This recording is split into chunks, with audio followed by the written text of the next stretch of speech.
Cristo el Mediador, por William Plomer, 1802 al 1880. Un resumen del gran papel de Cristo como profeta, sacerdote y rey en el plan eterno de Dios. Cristo el Mediador, William Plomer, 1802-1880. Nadie puede leer las Escrituras sin ver la gran importancia que éstas le dan a Cristo, Jesús en el plan de salvación. 1. Dice allí que es el primero y el último, el alfa y el omega, el autor y consumador de nuestra fe. Es el obispo de las almas, fuente de agua viva, la cabeza de la iglesia, la brillante estrella de la mañana, la rosa de Sarón, el principal entre 10.000 y codiciable. Pablo sentía tal pasión por él que afirmó: me propuse no saber entre vosotros, o sea, los corintios, cosa alguna sino a Jesucristo y a este crucificado. Primera de Corintios capítulo 2, versículo 2. 2. En la iglesia del Antiguo Testamento era conocido con nombres y títulos como estos: el ángel del pacto, el ángel del Señor, admirable consejero, el renuevo, el Mesías o ungido. También lo llama allí Dios fuerte y el Señor de los ejércitos. Isaías capítulo 6, versículo 3 y capítulo 9, versículo 6. En el Nuevo Testamento su nombre personal es Jesús o Salvador. Mateo capítulo 1, versículo 21, Lucas capítulo 2, versículo 21. Su nombre oficial es Cristo o ungido. También es llamado Emmanuel o Dios con nosotros. A menudo se lo llama Dios y Señor. 3. Un mediador es alguien que se pone entre dos partes que están enemistadas a fin de reconciliarlas.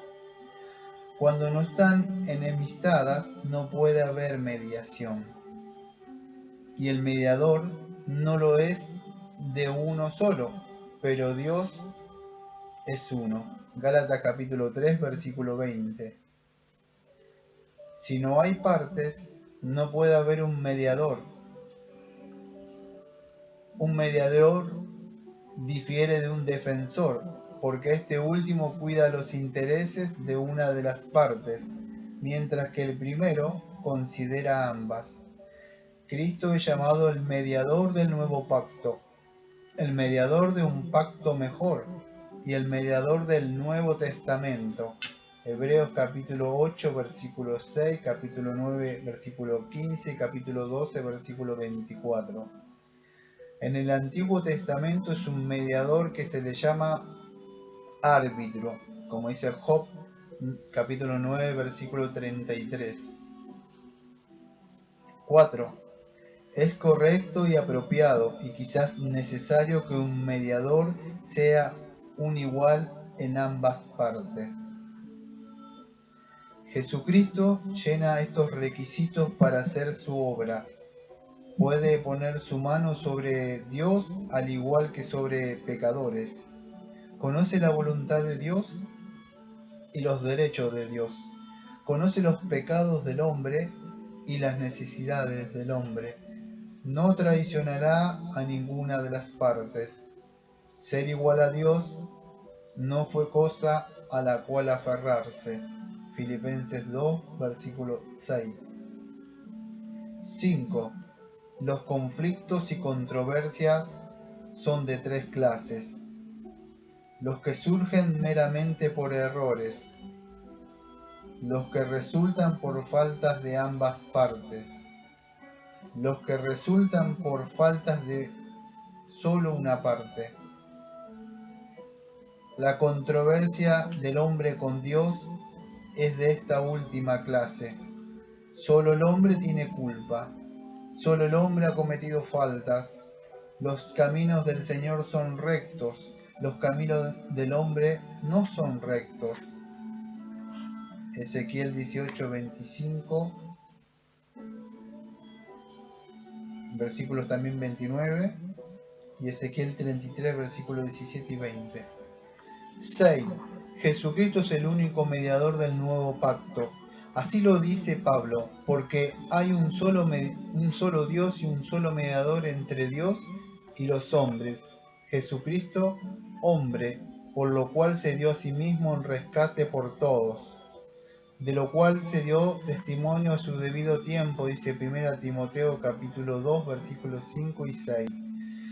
Si es malo creer en dos o más dioses, con minúscula, lo es también creer en dos o más mediadores.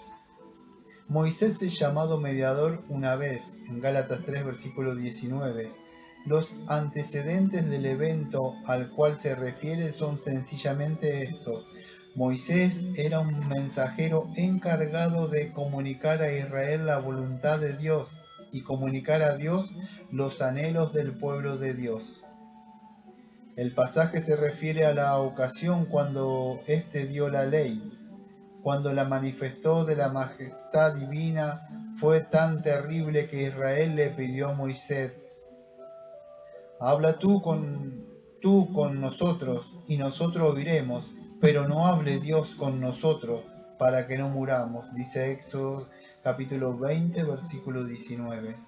En la mediación entre Dios y los pecadores, para asegurarles la salvación, no hay otro mediador sino Cristo. Hechos capítulo 4, versículo 12 y 1 de Corintios capítulo 3, versículo 11. 7. La gran finalidad de la mediación de Cristo es la salvación de su pueblo. Así lo dijo el ángel que anunció su nacimiento, y llamará su nombre Jesús, porque él salvará a su pueblo de sus pecados. Mateo capítulo 1, versículo 21. Cristo es la cabeza de la iglesia, la cual es su cuerpo, y Él es su Salvador. Efesios capítulo 5, versículo 23. Como mediador, no hace acepción de persona, su cuna, raza, riqueza, honores, color y nacionalidad no son nada para Él. Descarta totalmente todas las distinciones culturales o las inventadas por el hombre. Ya no hay judío ni griego, no hay esclavo ni libre. No hay varón ni mujer, porque todos vosotros sois unos en Cristo Jesús. Gálatas capítulo 3, versículo 28. Porque en Cristo Jesús ni la circuncisión vale algo ni la incircuncisión, sino la fe que obra por el amor. Gálatas capítulo 5, versículo 6. 8. La necesidad de un mediador se debe a la santidad y justicia de Dios, y a los temores, la culpabilidad y los sufrimientos del hombre. Dios es tan santo que no puede tolerar la maldad. Habacuc capítulo 1, versículo 13. ¿Y cómo puede el hombre, librado a su propio criterio, ser justo con Dios? Job capítulo 9, versículo 2.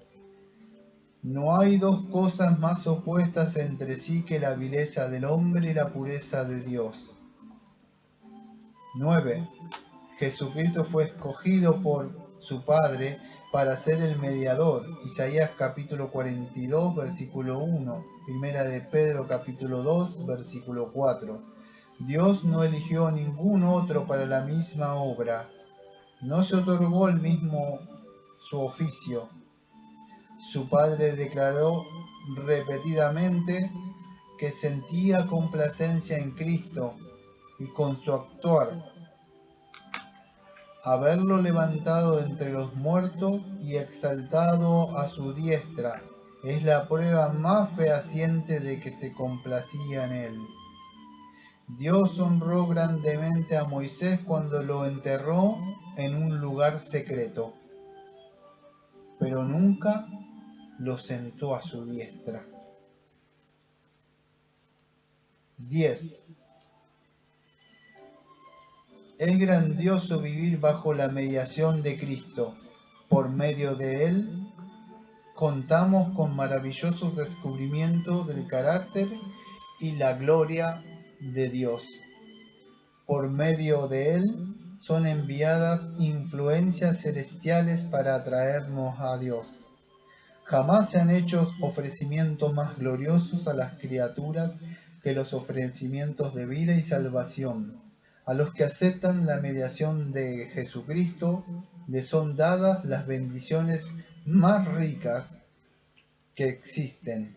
Esto dice Pablo a los creyentes, porque todo es vuestro, sea Pablo, sea Apolos, sea Cefas, sea el mundo, sea la vida, sea la muerte, sea lo presente, sea lo porvenir, todo es vuestro, y vosotros de Cristo, y Cristo de Dios. Primera de Corintios capítulo 3, versículo 21 al 23. Donde está el Espíritu del Señor, allá hay libertad. Por tanto, nosotros todos, mirando a cara descubierta como un espejo la gloria del Señor, somos transformados de gloria en la misma imagen, como por el Espíritu del Señor. Segunda de Corintios capítulo 3, versículos 17 y 18.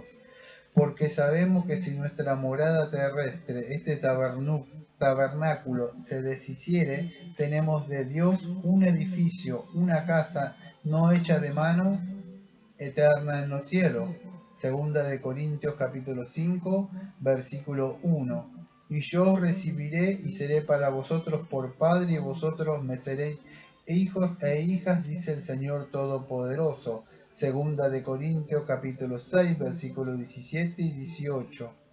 Todas estas innumerables bendiciones son seguras para el que cree en el Señor Jesucristo y deposita en Él toda su esperanza y toda su salvación.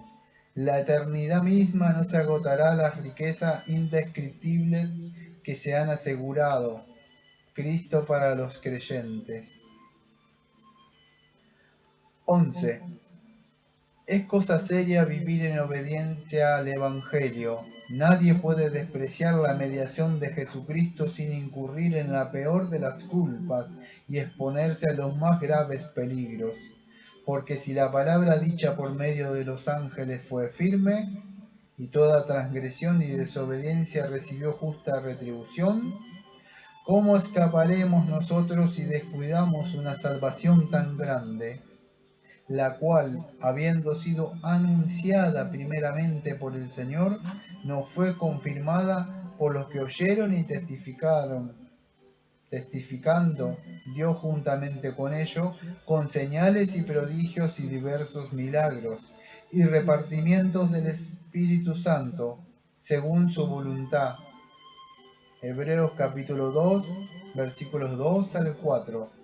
No hay nada más pecaminoso, peligroso, que pisotear al Hijo de Dios, tratando su sangre como inmunda y afrentando al Espíritu de gracia. Hebreos capítulo 10, versículos 28 y 29. Tomado de Teología para el Pueblo,